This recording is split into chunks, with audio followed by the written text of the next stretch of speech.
Mesdames, Messieurs, bonjour, bienvenue à cette rétrospective. La semaine chaude a été cette semaine. Les développements importants de l'actualité, nous allons en parler, mesdames, messieurs, au niveau national, international.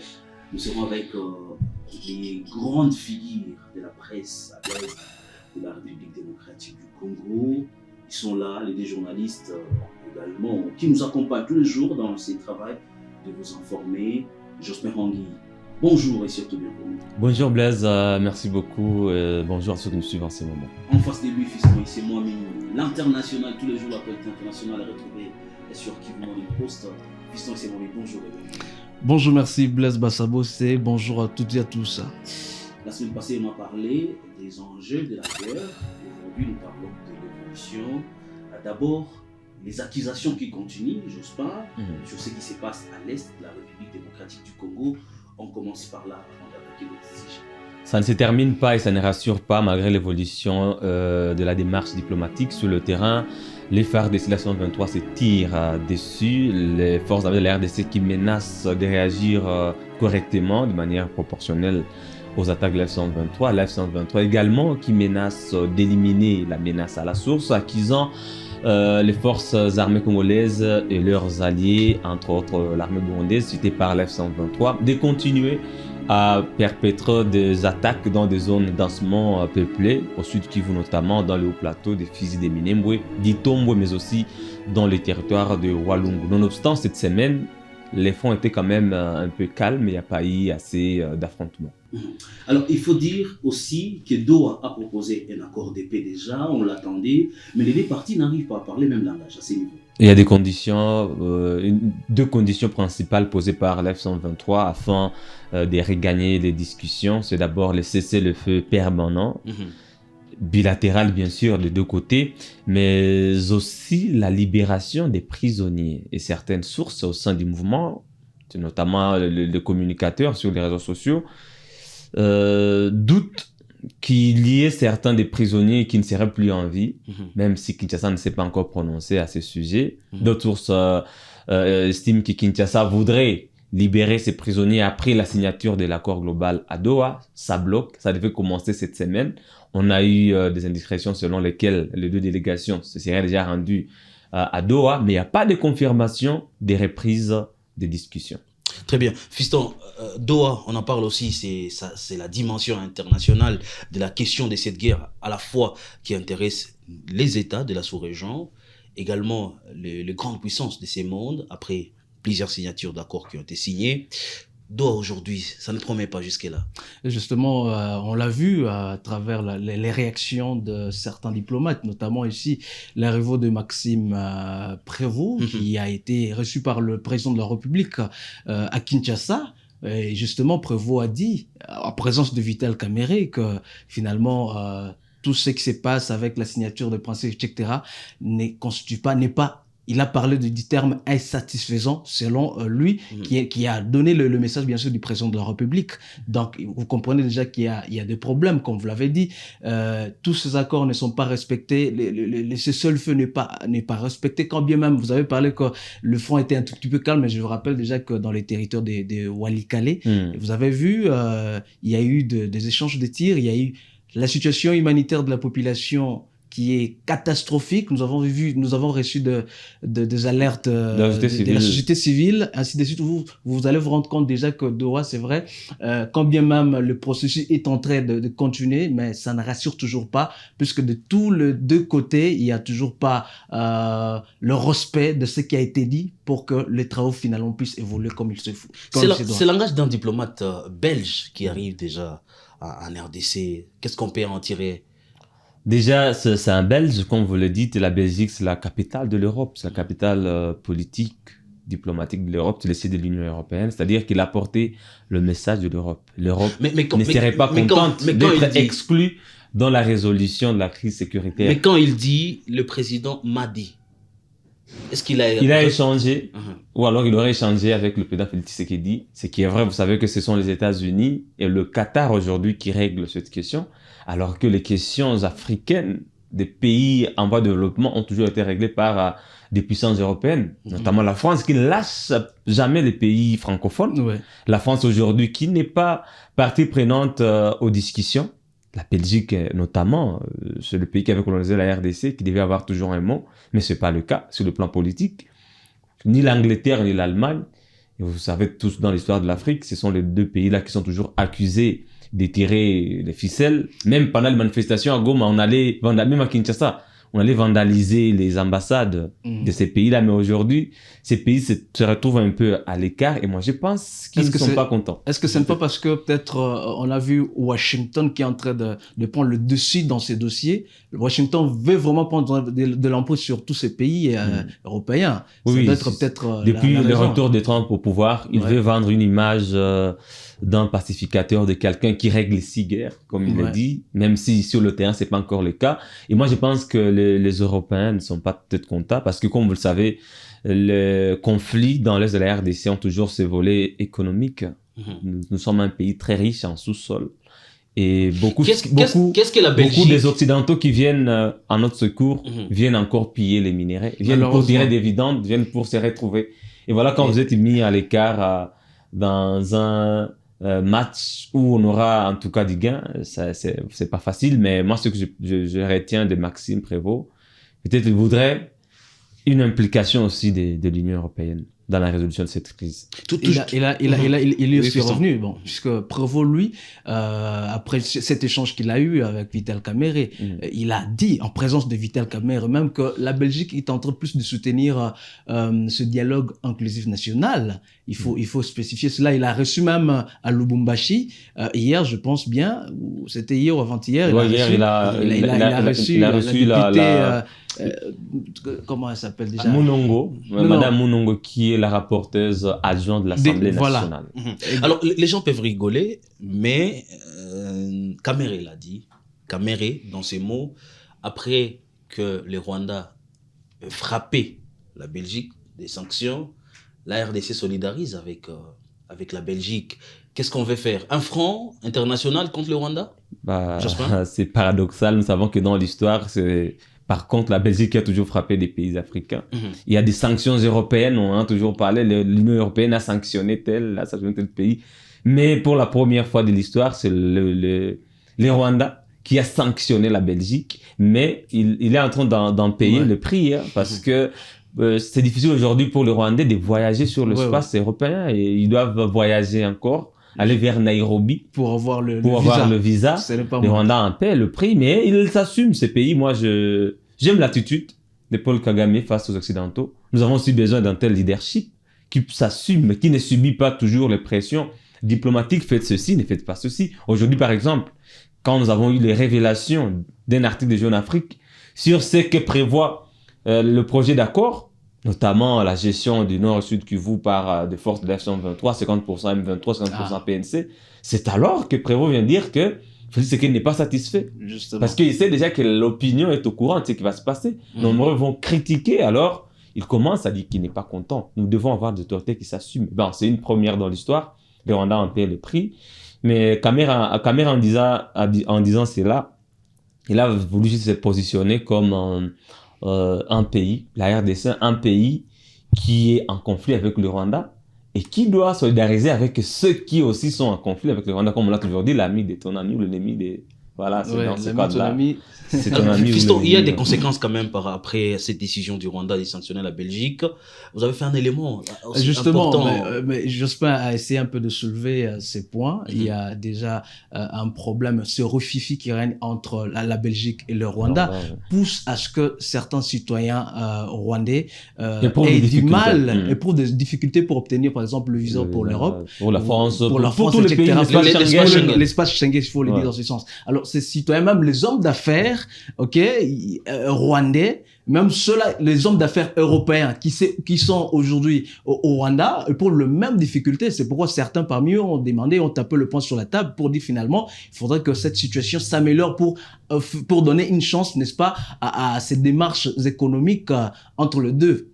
Mais peut-être une autre raison pour laquelle Kamerhe aurait soutenu la Belgique face à dans ce conflit, c'est parce que le conflit entre la Belgique et le Rwanda tire son origine dans le conflit dans la RDC. Oui, justement. La Belgique avait condamné le soutien du Rwanda aux rébellions dans l'est du pays. Voilà pourquoi le Rwanda s'était dit, nous ne sommes pas concernés. Comme dans tous les rapports, le Rwanda a toujours nié son implication. Le Rwanda a estimé que la Belgique en faisait des trop. Beaucoup des diplomates belges commençaient à condamner le Rwanda et le Rwanda a estimé qu'il serait important de couper, de rompre ses relations diplomatiques. Voilà pourquoi la RDC est obligée maintenant de se dégager avec la Belgique, parce que c'est à cause d'elle qu'elle a été frappée, comme Kamer l'a dit, par le Rwanda. Très bien. Alors, nous allons parler d'une autre dimension dans cette question du conflit à l'est de la République démocratique du Congo. Les États-Unis quittent dans sa peau un partenaire de paix depuis la signature de Washington, mais qui demande aux Nations Unies d'organiser une réunion spéciale, un conseil spécial sur la question de l'est de la République démocratique du Congo. Est-ce que la guerre aujourd'hui prend une nouvelle tournure? Bon, il faut d'abord commencer par épingler les rapports des groupes d'experts des Nations Unies, notamment les rapports aussi de Human Rights Watch, Amnesty D'ailleurs, même qui a International. visé Moïse Katumbi. Voilà, des rapports qui indexent Moïse Katumbi comme étant allié à l'F-123, comme ayant entretenant des relations avec Corneille Nangaa, le coordinateur politique du mouvement. Le même rapport qui accuse l'F-123 des massacres de plus de 140 civils d'abord, notre rapport plus de 300, beaucoup de rapports qui se contredisent, et l'F-123 les a tous rejetés, estimant qu'ils ne sont pas crédibles. Mais dans cette vague des rapports-là, les États-Unis ne doivent pas rester silencieux, parce que ils sont partie prenante aux négociations.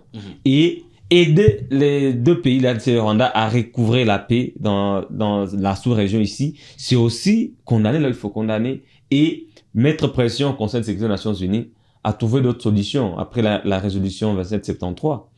Et moi, je pense que cette demande des États-Unis provient de ces rapports-là. Justement, de l'alerte des rapports, de la lourdeur. Ouais. Quand les États-Unis se disent, mais si nous restons silencieux, alors que tous ces rapports sont publiés, nous allons être complices. Et nous devons demander au Conseil de sécurité d'établir sur cette question pour établir les responsabilités.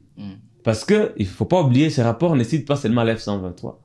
Ils citent aussi les Wazalendo, notamment les rapports d'Amnesty International, les Wazalendo, même les FARDC sont cités. Donc, pour les États-Unis, il faudrait que les responsabilités soient établies pour que toutes les parties concernées soient conséquentes et payent cher. Il faut sanctionner, il faudra sanctionner, c'est le Conseil des Nations Unies qui a ce mandat-là de sanctionner. Je pense déjà que la même démarche qu'ont pris les États-Unis pourra peut-être faciliter les démarches de pacifier finalement l'Est de la RDC. Ouais. Déjà, quand on est en train de se lancer dans cette démarche, de vouloir chercher finalement la paix ici à l'Est, il faudrait qu'on sache qui fait quoi. Voilà. Vous avez vu déjà Amnesty International, quand vous avez dit qu'il est en train de citer tout le monde, il faudrait vraiment que les responsabilités soient partagées. Cela pourra faciliter l'évolution même de la démarche de la pacification de l'Est de la République démocratique du Congo. C'est très important. L'accord de paix, on en parle et on va faire un break avec Kabila sur cet accord de paix. L'accord de paix également qui vient alors que les causes des conflits selon les 23 persistent. C'est entre autres le procès Joseph Kabila.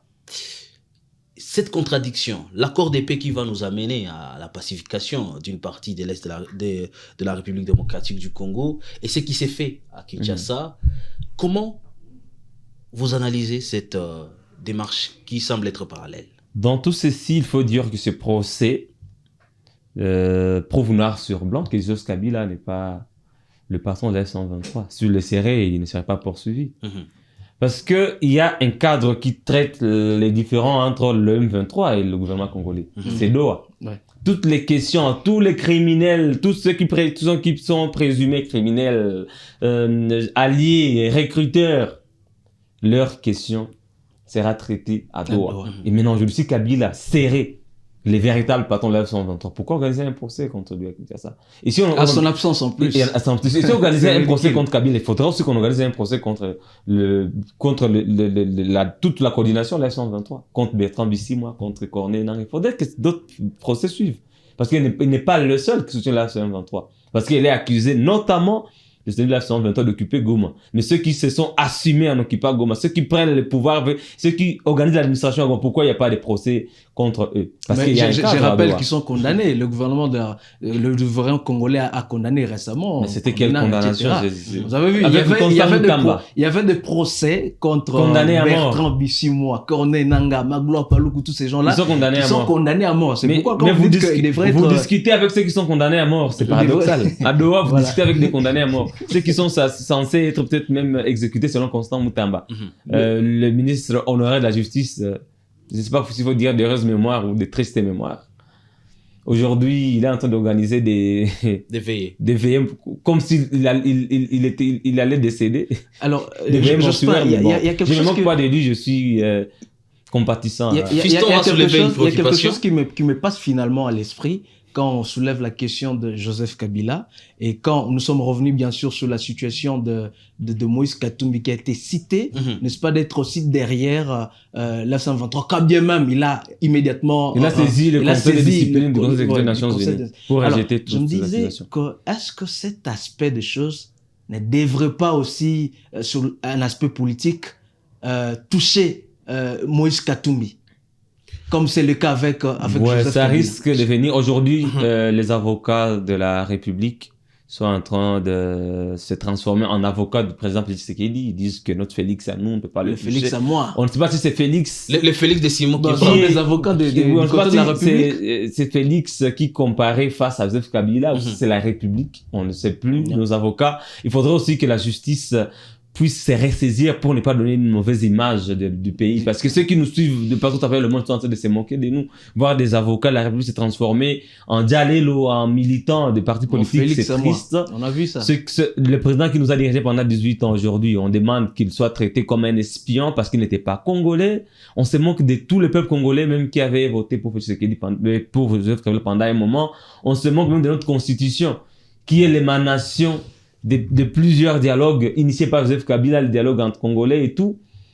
Sun City, on se moque de tous, même de notre constitution. C'est pas très intéressant entre ce qui se passe à Kinshasa. Ça ne donne pas une bonne image. On ne sait pas jusqu'où on va en arriver. Comme nous sommes dans un processus de dialogue, finalement, ce procès, à un moment donné, va tomber caduc. Parce que nous sommes dans un processus de réconciliation, de réunification. Comme Fiston le disait, la Belgique veut s'appuyer sur le dialogue national inclusif parrainé par le CELACENCO pour contrecarrer les processus de Doha, pour trouver une solution à l'interne entre Congolais. C'est pourquoi nous allons vers un cycle long pour parler. Mais moi, je me dis, si Kabila est exclu, par exemple, de ce dialogue national, à quoi il servira? Comme c'est lui aujourd'hui qui est accusé, qui se présente comme principal opposant. Si Moïse Katumbi, par exemple, ne sait plus venir au pays, s'il est exclu parce qu'aujourd'hui il a peur d'entrer au pays, il y a des perquisitions organisées chez lui, il est poursuivi, il est accusé, il a peur.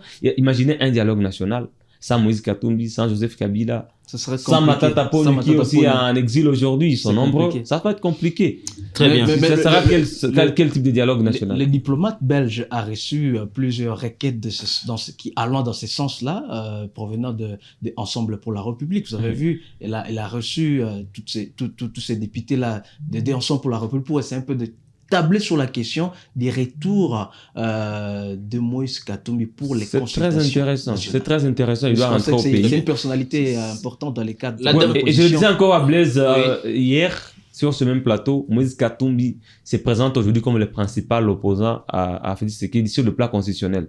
Parce que tous les autres opposants n'ont pas de députés à l'Assemblée nationale ni aux assemblées provinciales. Joseph Kabila a boycotté les élections 2023 avec le FCC. Martin Fayoulou avait boycotté les élections pour revenir encore se présenter seul comme candidat président, alors que ses députés venaient de désister. Voilà, il a compliqué la vie à beaucoup, comme le vieux cassé, quoi. Et lui, le Goma. Et maintenant, je me dis, si Katumbi n'est pas consulté dans ce dialogue, ça n'a pas d'importance, parce que c'est lui qui a quand même des opposants au Parlement. C'est lui qui a des opposants au Parlement. Son parti est peut-être le seul vrai parti de l'opposition aujourd'hui, sur les plans constitutionnels. Très bien. Alors, Jospin, est-ce que sur les lignes de front, ça va? Je finis par là, 30 secondes. Bon, Fisson venait de le dire, ça ne va pas du tout. Ça ne va pas totalement, mais quand même, cette semaine, il n'y a pas eu beaucoup d'affrontements comme la semaine passée, même s'il y a eu beaucoup d'alertes des Tuaneros faisant état des attaques et tout, mais il n'y a pas quand même eu beaucoup de combats. On a senti un peu de retenue de deux côtés, mais quand même, il y avait des combats la semaine passée à Kaliki, vers Kailenge et tout. Il y a eu des déplacés, dans les des territoires de personnes de Walikale Walikale et dans les groupements loyaux qui sont allés à Mikwet et tout là-bas. Ils n'ont pas accès au sel, au savon, à l'huile végétale, rien. même aux médicaments, parce que les véhicules ont du mal à quitter Masisi Centre, traverser Nyabiondo, parce que déjà, après Nyabiondo, c'est une zone à haut risque, il y a des affrontements sporadiques chaque jour, mais les populations sont coincées là-bas, elles n'ont pas d'aide humanitaire, donc c'est aussi une opportunité pour nous d'alerter les deux parties en conflit, la F-123 qui a une administration, qui peut faire parvenir de l'aide humanitaire, parce qu'il y a des ONG qui fonctionnent encore à Goma, dans les hôpitaux de Nyiragongo. À Walikale aussi, il y a d'autres ONG. Sous le régime de Kinshasa, les ONG sont en politique. Elles peuvent quitter Walikale pour Bouimba, pour Kaliki, pour Mikweti. Porter de l'aide. D'autres peuvent quitter Goma ou Masisi Centre vers ces zones-là pour aider ces populations en détresse au sud Kivu. Mêmement, depuis qu'on a interrompu l'acheminement de l'aide humanitaire par des camions au Vira, je n'ai pas la suite, je ne sais pas si on a autorisé maintenant l'acheminement de l'aide humanitaire vers Minembo aussi, vers toutes ces zones-là aussi, les populations sont en train de mourir de faim dans ces conflits, donc la situation est toujours catastrophique, c'est pourquoi nous soutenons la voie pacifique de sortie de cette crise. La voie pacifique. Pardon, c'est pourquoi il est très important que cette situation humanitaire catastrophique de la population puisse aussi animer ou toucher même la conscience de deux parties ou des parties qui sont en conflit. En tout cas, il faudrait que cette façon de voir les choses, cette sensibilité humaine puisse leur permettre d'accélérer le travail afin que la paix revienne, en tout cas pour les populations qui ont vraiment souffert depuis toutes ces années. Messieurs et dames, vous avez raison de suivre Kivu Morning Post, parce qu'ici nous parlons des faits, nous restons neutres pour vous informer. Merci d'avoir été avec nous au courant de cette semaine. Nous allons commencer la semaine ensemble avec des défis à relever et nous espérons qu'on sera à la hauteur. Merci à vous de nous avoir suivis. À la prochaine.